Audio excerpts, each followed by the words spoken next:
नमस्कार मंडळी, नारळी पौर्णिमेच्या हार्दिक शुभेच्छा. या खास सणानिमित्त आपल्या घरगुती पद्धतीने पारंपरिक नारळाचा गोड भात ही रेसिपी अतिशय सोप्या पद्धतीने तुम्हाला या व्हिडिओमध्ये पाहायला मिळणार आहे.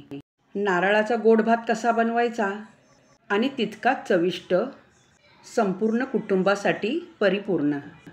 गूळ अशा प्रकारे चिरून घ्या किंवा किसून घ्या. तर 1 वाटी गूळ मी घेतला आहे, तो आता मी बाउलमध्ये काढून घेते. त्याच वाटीचं माप घेऊन अर्धी वाटी साखर घ्यायची. साखर आणि गूळ घालून गोड भात बनवायचा आहे. तुम्हाला जर का साखर नसेल घ्यायची तर 1.5 वाटी गूळ घ्यायचा. ही साखरसुद्धा गुळामध्ये घालून मिक्स करून घ्यायची.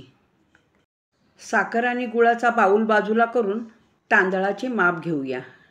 ज्या वाटीने मी गूळ घेतला त्याच वाटीने मी 2 वाटी तांदूळ घेणार आहे.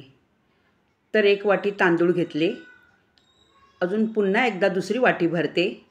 इथे मी बासमती तांदूळ घेतला आहे. तुम्हीसुद्धा कुठलाही तांदूळ घ्या, ज्याला सुगंध येतो अशा प्रकारचा तांदूळ घ्या. तांदूळ 3 पाण्याने स्वच्छ धुवून घ्यायचे. पूर्णपणे पाणी निथळून काढायचे आणि जोपर्यंत पुढची आपली तयारी पूर्ण होईपर्यंत तांदूळ जरा 15 मिनिट तरी बाजूला ठेवून द्यायचे. त्याच वाटीने खोवून घेतलेले ओल्या नारळाचा किस घालून घ्यायचा. तर 2 वाटी किस होणार आहे हा. तसे तर मी पूर्ण नारळ किसून घेतला. 1 नारळ तर पूर्ण लागतोच भातासाठी. तुम्हाला वाटीचे प्रमाणसुद्धा दाखवायचे होते म्हणून वाटीचे प्रमाण दाखवते. मोठ्या मिक्सर जारमध्ये संपूर्ण किसून घेतलेले खोबरे घालून घ्यायचे. त्यात थोडे पाणी घालायचे. आता याला झाकण लावून 1 मिनिट वाटून घ्यायचे. नंतर पुन्हा एकदा झाकण काढून त्याच्यामध्ये पुन्हा एकदा पाणी घालून घ्यायचे आणि चांगली बारीक पेस्ट करून घ्यायची. नारळाचे काढलेले दूध आता टोपामध्ये गाळणी ठेवून गाळून घ्यायचे.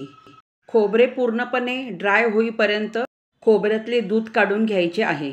आणि ड्राय झालेले खोबरे पुन्हा मिक्सर जारमध्ये घालून थोडेसे पाणी घालून पुन्हा एकदा मिक्सरला 1 मिनिट वाटून अशा प्रकारे पुन्हा एकदा गाळणीने गाळून घ्यायचे. दुधाचा टोप बाजूला करून दुसरे साहित्य दाखवते. 5 लवंगा घ्यायच्या. 1 पूर्ण चक्रीफूल घ्यायचं. 2 छोटे दालचिनीचे तुकडे घ्यायचे. 1 मोठी काळी वेलची. 3 छोटे तेजपत्ता. 4 हिरवी वेलची. 8 ते 9 बदाम घ्यायचे. 8 ते 9 काजू घ्यायचेत. बदाम आणि काजू बारीक न चिरता मध्ये फक्त 2 भाग करून घ्यायचे आहेत. मोठी काळी वेलची फक्त फोडून घ्यायची. हिरवी वेलचीसुद्धा फोडून घ्यायची. आता हे साहित्य बाजूला ठेवून वाटीमध्ये केसरच्या 10-12 काड्या घ्यायच्या आणि त्याच्यामध्ये 2 ते 3 चमचे नारळाचे दूध घालून घ्यायचे. केशरची वाटी बाजूला करून ज्या वाटीने तांदूळ घेतले त्याच वाटीमध्ये 4 चमचे न वितळून घेतलेले तूप घालून घ्यायचे. वाटीमध्ये तूप घेतल्यामुळे तुम्हाला चमच्याचा पण अंदाज येईल आणि वाटीचासुद्धा. तर अर्ध वाटी साजूक तूप घ्यायचे. सर्व पूर्वतयारी झाल्यानंतर गॅस ऑन करून जाड बुडाचे भांडे घ्यायचे. त्याच्यामध्ये सुरुवातीला 1 चमचा तूप घालून घ्यायचे. तूप चांगले गरम झाल्यानंतर सुरुवातीला काजू आणि बदाम तुपामध्ये तळून घ्यायचे. हलकासा रंग येईपर्यंत तळून झाल्यावरती प्लेटमध्ये काढून घ्यायचे.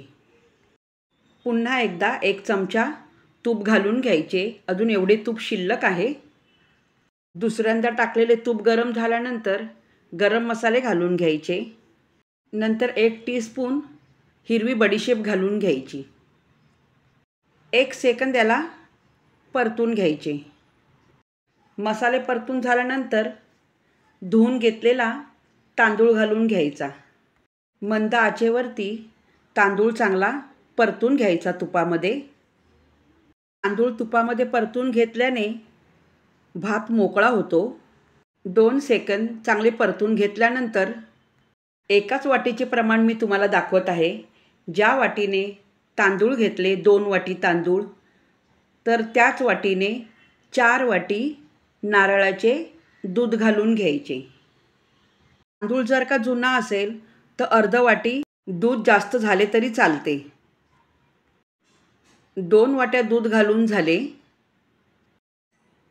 ही 3री वाटी आणि ही 4थी वाटी. अशा प्रकारे 4 वाट्यात दूध घालून झाले. जेवढे दूध बनवले होते त्याच्यापैकी एवढे शिल्लक राहिले, तर हे सुद्धा मी त्याच्यामध्ये घालून घेते. आता गॅसची फ्लेम मोठी करून चमच्याने चांगले ढवळून घ्यायचे. याच्यामध्ये जरासुद्धा पाण्याचा वापर नाही करायचा. नारळाच्या दुधामध्येच भात शिजवून घ्यायचा. याच्यामध्ये चवीनुसार मीठ घालून घ्यायचे. भाताला चांगली उकळी आल्यानंतर गॅसची फ्लेम मंद करून गूळ आणि साखर घालून घ्यायची. गूळ साखर घातल्यानंतर चांगले उलाटणीने ढवळून घ्यायचे आणि मंद आचेवरती पातेल्यावर झाकण ठेवून 10 मिनिट भात शिजवून द्यायचा. 10 मिनिटानंतर झाकण काढून घ्यायचे. इथे मी फूड रंगाचा वापर करत आहे, तर माझ्याकडे लाल रंग आहे. तुमच्याकडे जर का केशरी रंग असेल तर तो घालून घ्या. रंग जर घातला, कलरफुल भात असेल तर दिसायलाही छान दिसतो आणि चवीलासुद्धा चांगलाच लागतो. सेकंद पुन्हा एकदा झाकण ठेवून द्यायचे. 15 मिनिटामध्ये भात शिजवून झाला. पाण्याचा जराही वापर नाही केला. नारळाच्या दुधामध्येच भात शिजवून घेतला आहे. करून बघायचे. भात चांगला शिजून झाला आणि मोकळाही झाला. आता गॅस बंद करून टाकायचा. नंतर भात दुसऱ्या भांड्यामध्ये काढून काजू आणि बदाम त्याच्यावरती घालून घ्यायचे. जर हा व्हिडिओ आवडला असेल तर व्हिडिओला लाईक करा, कमेंट्स करून सांगा, शेअर करा आणि सबस्क्राईब करा. पुन्हा भेटूया पुढच्या व्हिडिओमध्ये.